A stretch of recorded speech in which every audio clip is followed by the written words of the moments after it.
Continuing to read chapter 2, the cow, starting with ayah 203. And remember Allah during these appointed days. Whoever departs swiftly on the second day is not sinful, neither are those who stay behind till the third, seeking additional reward, so long as they are mindful of their Lord. And be mindful of Allah, and know that to Him you will all be gathered. There are some hypocrites who impress you with their views regarding worldly affairs and openly call upon Allah to witness what is in their hearts, yet they are your worst adversaries. And when they leave you, they strive throughout the land to spread mischief in it and destroy crops and cattle. Allah does not like mischief. When it is said to them, fear Allah, pride carries them off to sin. Hell will be their proper place. What an evil place to rest. And there are those who would dedicate their lives to Allah's pleasure. And Allah is ever gracious to His servants. O believers, enter into Islam wholeheartedly and do not follow Satan's footsteps. Surely he is your sworn enemy. If you falter after receiving the clear proofs, then know Allah is indeed Almighty, All-Wise. Are they waiting for Allah Himself to come to them in the shade of clouds along with angels? If He did, then the matter would be settled at once, and to Allah all matters will be returned for judgment. Ask the children of Israel how many clear signs we have given them, and whoever trades Allah's favor after receiving it for disbelief should know that Allah is indeed severe in punishment. The life of this world has been made appealing to the disbelievers, and they mock the believers. Those who are mindful of Allah will rank above them on the Day of Judgment, and Allah provides for whoever He wills without limit. Humanity had once been one community of believers before they lost faith. Then Allah raised prophets as deliverers of good news and as warners, and revealed to them the scriptures in truth to judge among people regarding their disputes. And no one disputed the scriptures except the very people who received them after clear proofs had come to them out of jealousy. Then Allah, by His grace, has guided the believers to the truth regarding those disputes, and Allah guides whoever He wills to the straight path. Do you think you will all be admitted into paradise without being tested like those before you? They were afflicted with suffering and adversity and were so violently shaken that even the messenger and the believers with him cried out, when will Allah's help come? Indeed, Allah's help is always near. They ask you, O Prophet, in what way they should donate. Say, whatever donations you give are for parents, relatives, orphans, and the poor, needy travelers. Whatever good you do is certainly well known to Allah. Fighting has been made obligatory upon you believers, though you dislike it. Perhaps you dislike something which is good for you and like something which is bad for you. Allah knows and you do not know. They ask you, O Prophet, about fighting in the sacred months. Say, fighting during these months is a great sin, but hindering others from the path of Allah, rejecting Him, and expelling the worshippers from the sacred mosque is a greater sin in the sight of Allah. For persecution is far worse than killing, and they will not stop fighting you until they turn you away from your faith if they can. And whoever among you renounces their own faith and dies a disbeliever, their deeds will become void in this life and the hereafter. It is they who will be the residents of the fire. They will be there forever. Surely those who have believed, emigrated, and struggled in the way of Allah, they can hope for Allah's mercy, and Allah is all-forgiving, most merciful. They ask you, O Prophet, about intoxicants and gambling. Say, there is a great evil in both, as well as some benefit for people, but the evil outweighs the benefit.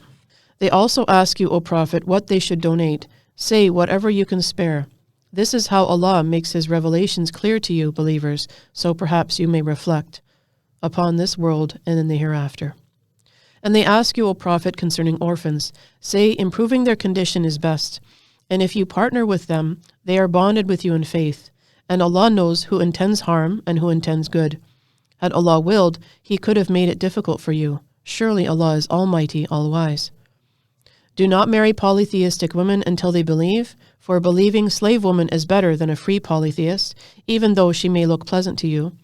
And do not marry your women to polytheistic men until they believe, for a believing slave man is better than a free polytheist, even though he may look pleasant to you.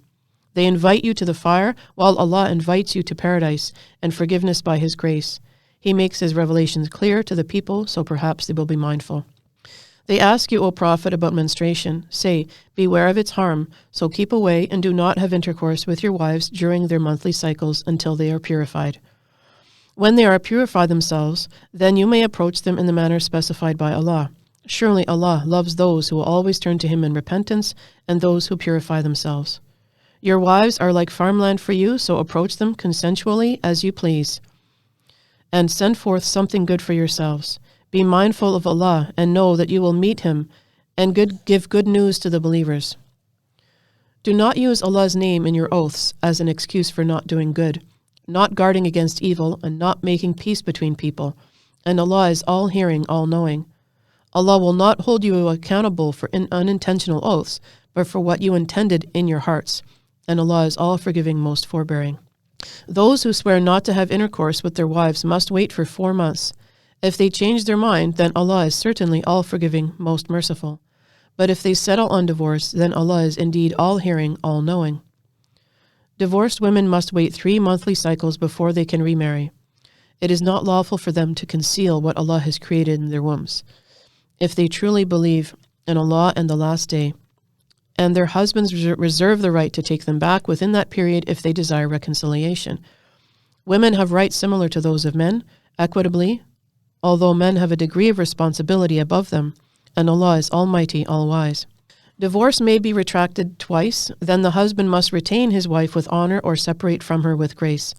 It is not lawful for husbands to take back anything of the dowry given to their wives unless the couple fears not being able to keep within the limits of Allah. So if you fear that they will not be able to keep within the limits of Allah, there is no blame if the wife compensates the husband to obtain divorce. These are the limits set by Allah, so do not transgress them. And whoever transgresses the limits of Allah, they are the true wrongdoers. So if a husband divorces his wife 3 times, then it is not lawful for him to remarry her until after she has married another man and then is divorced. Then it is permissible for them to reunite as long as they feel they are able to maintain the limits of Allah. These are the limits set by Allah, which He makes clear for people of knowledge. When you divorce women, and they have almost reached the end of their waiting period, either retain them honorably or let them go honorably. But do not retain them only to harm them or to take advantage of them. Whoever does that surely wrongs his own soul. Do not take Allah's revelations lightly. Remember Allah's favors upon you as well as the book and wisdom He has sent down for your guidance. Be mindful of Allah and know that Allah has perfect knowledge of all things. When you have divorced women and they have reached the end of their waiting period, do not prevent them from remarrying their ex-husbands if they come to an honorable agreement. That is enjoined on whoever has faith in Allah and the last day. This is purer and more dignifying for you. Allah knows and you do not know. Divorced mothers will breastfeed their offspring for 2 whole years. For those who wish to complete the nursing of their child, the child's father will provide reasonable maintenance and clothing for the mother during that period. No one will be charged with more than they can bear. No mother or father should be made to suffer for their child. The father's heirs are under the same obligation. But if both sides decide, after mutual consultation and consent, to wean a child, then there is no blame on them. If you decide to have your children nursed by a wet nurse, it is permissible as long as you pay fairly. Be mindful of Allah and know that Allah is all-seeing of what you do. As for those of you who die and leave widows behind, let them observe a waiting period of 4 months and 10 days. When they have reached the end of this period, then you are not accountable for what they decide for themselves in a reasonable manner, and Allah is all aware of what you do. There is no blame on you for subtly showing interest in divorced or widowed women, or for hiding the intention in your hearts. Allah knows that you are considering them for marriage, but do not make a secret commitment with them. You can only show interest in them appropriately. Do not commit to the bond of marriage until the waiting period expires. Know that Allah is aware of what is in your hearts, so beware of Him, and know that Allah is all-forgiving, most forbearing. There is no blame if you divorce women before the marriage is consummated or the dowry is settled, but give them a suitable compensation, the rich according to his means and the poor according to his. A reasonable compensation is an obligation on the good doers. And if you divorce them before consummating the marriage, but after deciding on a dowry, pay half of the dowry, unless the wife graciously waives it or the husband graciously pays it in full. Graciousness is closer to righteousness. And do not forget kindness among yourselves. Surely Allah is all-seeing of what you do.